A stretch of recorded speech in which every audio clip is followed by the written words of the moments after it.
ખાતે યોજાયેલ ચેટીચાંદ પર્વ નિમિત્તે સિંધી સમાજના એક કાર્યક્રમની અંદર પૂર્વ નાયબ મુખ્યમંત્રી નીતિનભાઈ પટેલે એક વિવાદાસ્પદ નિવેદન કર્યું। આ નિવેદનની અંદર નીતિનભાઈનું કહેવાનું એવું છે કે આ મુસ્લિમોનું ભૂત અનેકવાર ધૂણે છે અને ફરીવાર ધૂણ્યું છે।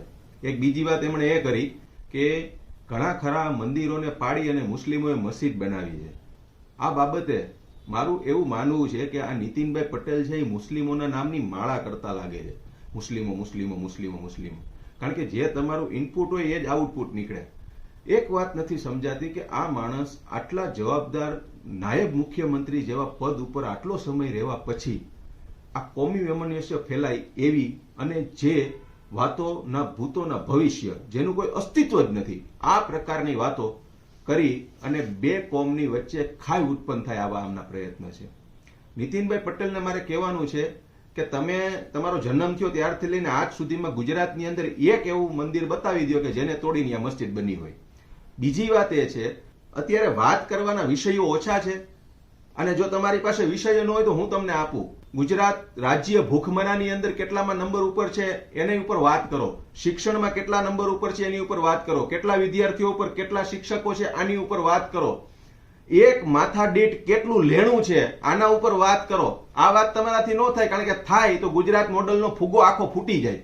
અને જ્યારે આજે આ ઈદના દિવસે સોગાતે મોદી કરી અને ભારતીય જનતા પાર્ટી મુસ્લિમોને રીઝવવા માટે કરીને કીટ આપવા નીકળી છે, મીઠાઈઓ આપવા નીકળી છે, તેવામાં આ તમારો જે બફાટ છે આને બહુ બારીકાઈથી સમજો, કારણ કે તમે જે દેશની અંદર રહ્યો છો એ દેશમાં લોકશાહી છે। તમામ ધર્મના નાગરિકોને અહીંયા સમાન નાગરિક અધિકાર મળેલા છે। તમામ ધર્મનું આદર માન સન્માન જાળવવું એક સુશાસનની નિશાની છે, પણ સુશાસનને તમારે શું લેવા દેવા? તમારે તો બે ફામ મનમાં આવે એવા બફાટ કરવાના અને એમાં જે મનમાં આવે એ બકી દેવાનું। આને પીઢ રાજકારણી કહેવાય કે આને શું કેવું એ શબ્દો આજે મારી પાસે નથી। અત્યારે જ્યારે વિકાસની વાતો થાય છે, અત્યારે જ્યારે લોકો પોતે આવી કોઈ જ્ઞાતિ જાતિની બાબતોમાં પડવા નથી માંગતા, તેવા સમયે તમારા આવા નિવેદનોથી તમને જેને આમંત્રિત કર્યા છે એ સમાજોને પણ ક્યાંક અસમંજસમાં મુકાવવું પડે છે। અને તમે જે વાત ને કોઈ અસ્તિત્વ નથી આ પ્રકારની વાતો કરી અને બે લઘુમતીઓ અને બહુમતીઓ વચ્ચે એક જે ગેપ ઉત્પન્ન કરી રહ્યા છો। સાચી વાત તો એ છે કે તમારે ખરેખર જાહેર કાર્યક્રમોમાં હવે જવાથી બચવું જોઈએ અને તમારે આ વાતને સ્વીકારી લેવી પડે। જો તમને કોઈ આમંત્રણ આવે તો તમારે કહેવું પડે કે મારી વાણી ઉપર કે મારી જીભ ઉપર મારી બ્રેક નથી, હું મનમાં આવે બફાટ કરું છું અને એ બફાટથી ક્યાંક ને ક્યાંક તંદુરસ્ત લોકશાહીને નુકસાન છે।